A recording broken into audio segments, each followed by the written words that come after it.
Good morning, students. Today's class we will see about the organization of the labor room. The most important factor for defining the space and layout of the labor room is the number of labor beds in the facility. In this presentation, two types of labor rooms are being recommended, that is labor rooms with labor delivery concept, that means LDR room concept. That means a pregnant woman spends the duration of the labor, delivery and 4 hours of postpartum in the same bed. And the conventional labor rooms, a pregnant woman is admitted to a labor room only or at or near dilatation of cervix and shifted to the postpartum ward after 2 hours. Organization or health system level considerations. The long-term planning is needed for resource generation and budget allocation to address the shortage of skilled midwives, to improve the facility infrastructure and referral pathways, and to strengthen the sustained good quality maternity services. Introduction of the model should involve training institutions and professional bodies so that pre-service and in-service training curricula can be updated as quickly and smoothly as possible. Standardized labor room monitoring tools, including revised Partograph, will need to be developed to ensure that all healthcare providers understand the key concepts around what constitute a normal and abnormal labor and labor progress, and appropriate support required, and apply the standardized tools. The National Essential Medicines list will need to be updated, that is to include medicines to be available for pain relief during labor.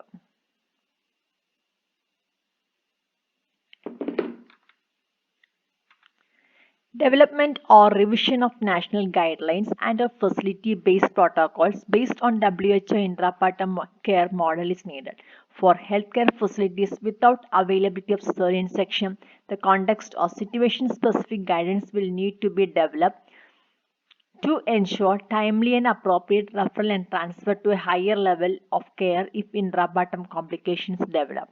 Good quality supervision, communication and transport links between primary and higher level facilities need to be established to ensure that referral pathways are efficient. Strategies will need to be devised to improve supply chain management according to local requirements, just developing protocols for obtaining and maintaining stock of supplies. Consideration should be given to care providers at alternative maternity care facilities to facilitate the WHO intrapartum care model and reduce exposure of healthy pregnant women to unnecessary interventions prevalent in higher level facilities. Behavior change strategies aimed at healthcare provider and other stakeholders could be required in setting what non-evidence-based intrapartum care practices can be enriched. Successful implementation of strategies should be documented and shared as examples of best practice for other implementers. This is the criteria for a delivery room. So a number of deliveries less than 20 per month, they need only one labor coach. If it is between 20 to 99, they need 200 to 199 deliveries. 4. So this number is given for conventional labor room. For these facilities, if LDR concept is being used, number of beds should be calculated on the according to this formula. So formula to calculate number of beds for LDR unit. Number of LDR beds, that is projected LDR events in a year, into average length of stay divided by 360. Fine. So in this calculation, determine the number of LDR events in a year, that is number of vagina births per annum, projected the number of births. Then step 2, take 0.67 days or 16 hours.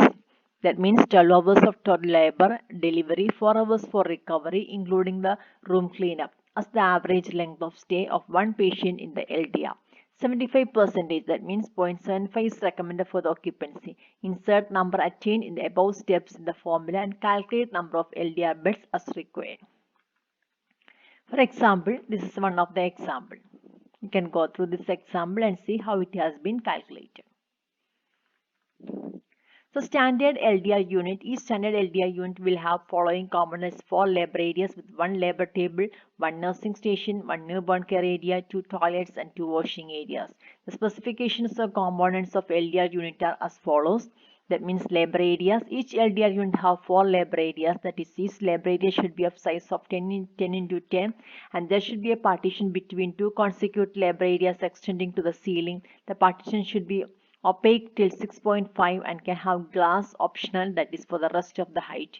Each labor area should have one labor table and one stool for the birth companion. Each labor area should have adequate lighting and ventilation and should have a ceiling or wall mounted fan. There should be two curtains, one from each side of the door, extending the partition the walls of the nursing station's area. Labor bed should be in the bed from following specification, that is adjustable rails, facilities for Tendelberg or reverse positions, facilities for the height adjustment, stainless steel IV cord, mobility, that is in caster wheels or brakes. Means mattress should be three parts and the seamless in each part with a thin cushioning at the joints, detachable at perineal end. It should be washable and waterproof with extra set and disposable draw sheet. Steel basins attachment, cup support, hand grip, leg support. Then overall specification, the walls of labor room complex should be made of 1 into 1.3 white wall tiles with seamless joint and extending up to the ceiling. The floor of the labor room complex should be made of white anti-skid vertified tiles or natural stone size of 2 into 2 with the seamless joints. The main entry doors of the labor room complex should be made of wood and should be of size of 4 into 7. It should be have two door frames, one large and another one is small. The walls and ceilings of the labor room complex should be of white in color. The windows of complex should be of 3 into 2.5. Each window should have two panel sliding doors. The outside panel should be fixed and should have half ground glass and half mesh. The second panel should be moving with a frosted glass and a lock. The labor room complex should have adequate lights. Apart from ambient light, there should be a provision for additional focus lights for the labor tables and examination tables for the procedures. To ensure adequate lighting, the labor room of the CHC, the community health centers, the following guidance should be for lighting requirement using LED light should be calculated. For a conventional labor room layout, the labor area should have 500 LX lighting. Small attached rooms such as staff room, duty room, utility room, storage area, etc. should have at least 150 LX. All passengers should have 75 LX, and all the washrooms should have 100 LX.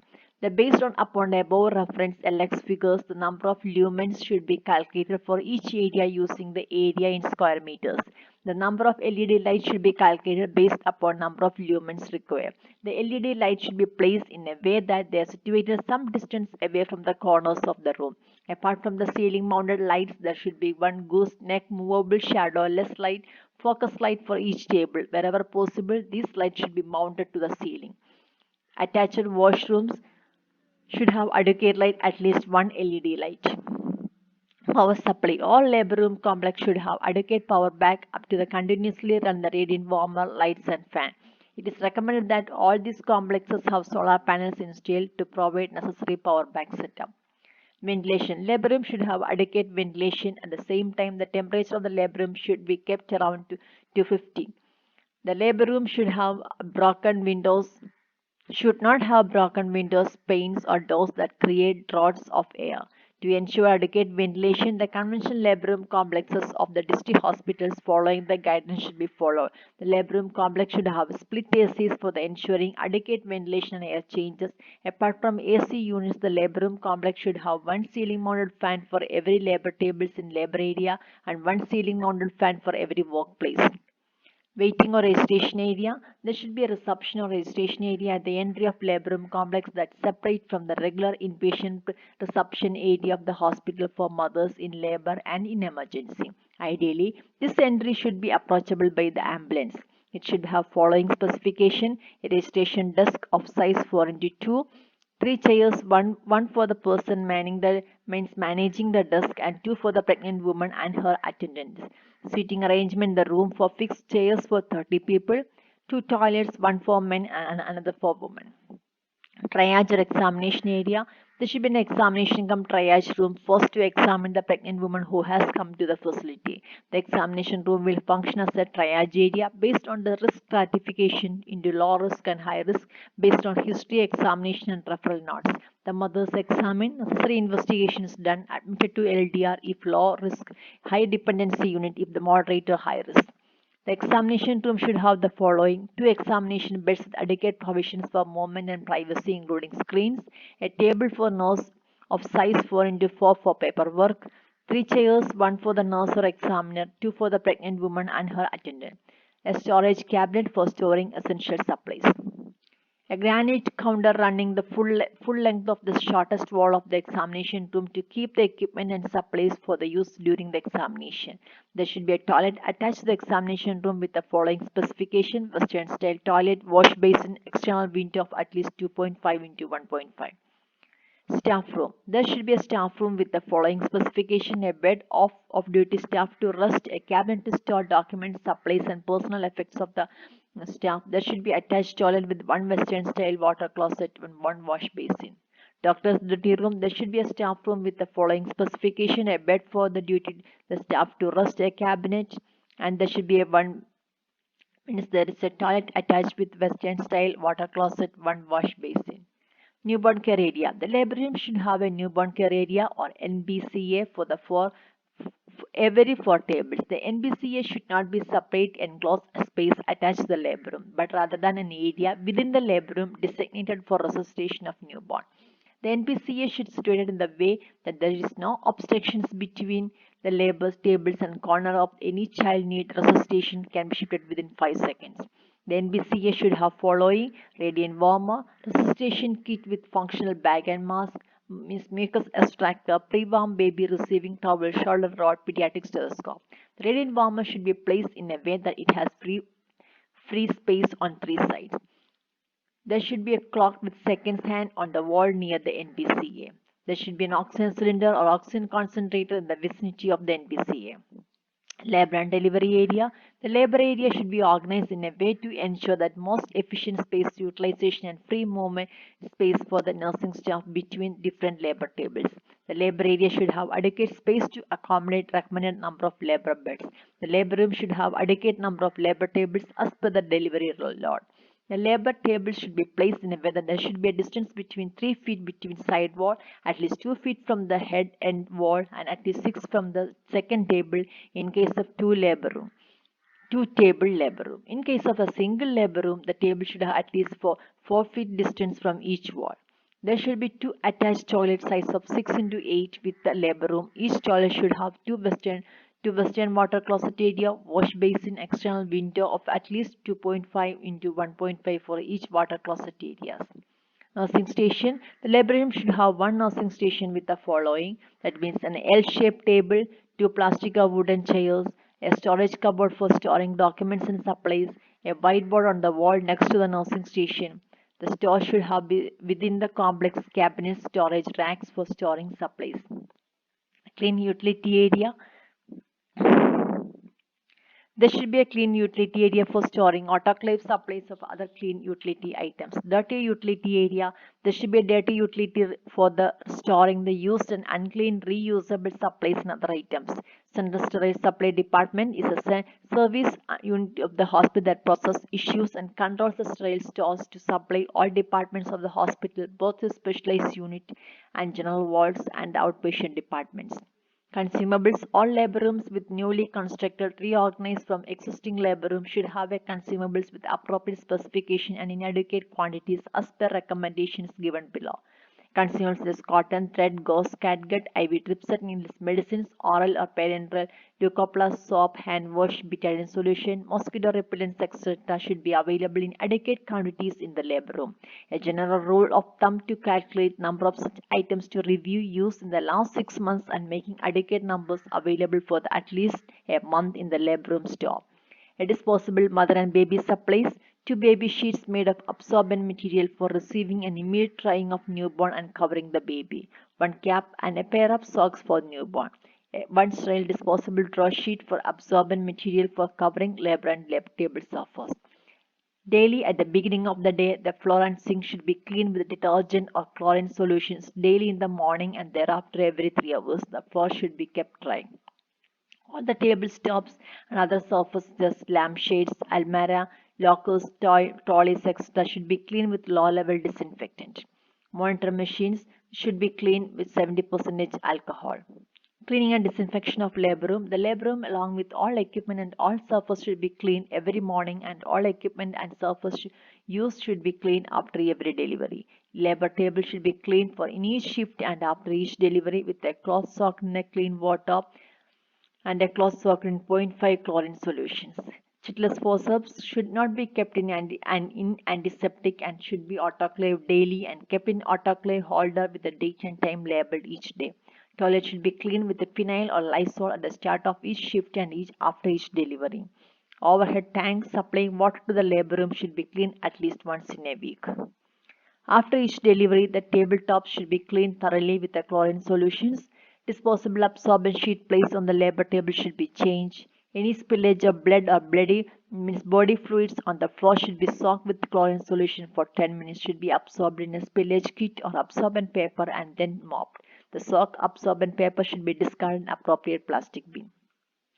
Protocols for entering into the labor room. Protocols for safe care in the labor room includes entry to the labor room should not be direct. Ideally, a buffer zone need to be created if possible for changing of shoes, wearing of mask and cap before entering to the labor room.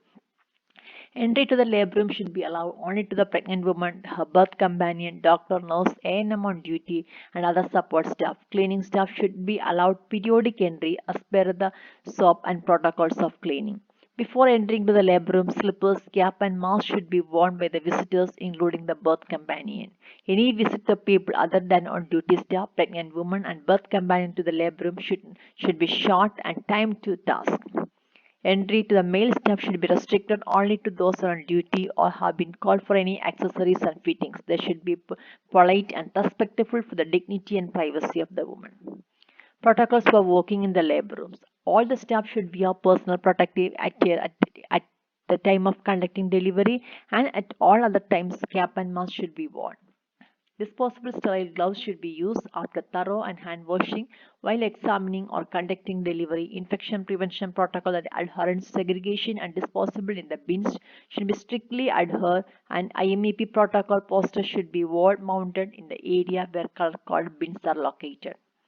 All essential practices protocols, for example, active management of third stage of labor, partograph, essential newborn care, hand washing, IMEB protocol, etc., should be displayed and mounted around the labor room and clearly visible at appropriate places. Such as the hand washing poster should be displayed near the hand washing station, newborn resuscitation poster should be displayed near the newborn care area, active management of third stage of labor and partograph on the wall near the labor table, etc. Following essential practice should be performed in all delivery cases.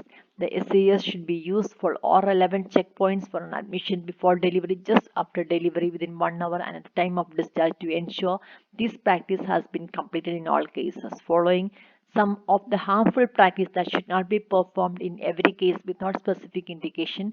Please remember, induction augmentation should not be done routinely. Also, whenever needed, augmentation of labor should be done only in centers capable of performing cesarean section. So these are some of do's of the labor rooms at the time of admission, in the labor room, after delivery, and before discharge. These are some of don'ts in the labor room. In labor room, there should be have a cleanliness checklist for cleanliness assessment and should be completed and signed by every supervisor conducting visit to the labor room. The facility in charge should be visit the labor room at least twice in a week. The OBG or the medic in charge of the labor room should visit labor room twice every day. The nursing supervisor, the nurse in charge should visit the labor room at least once in every shift. During every visit, the supervisor should observe cleanliness in the labor room and mark appropriate response in cleanliness, wet areas, checklist. Further, there should be review availability of essential supplies. Finally, they should observe practices using SCCs to ensure all essential practices are being performed appropriately in timely manner. Every month, a labor room practice review meeting should be organized at each facility. All staff involved in the care in the labor room, including support and cleaning staff, should participate in this meeting. The trays should be kept in the labor room: delivery tray, episiotomy tray, baby tray, medicine tray, and emergency drug tray. Thank you for listening.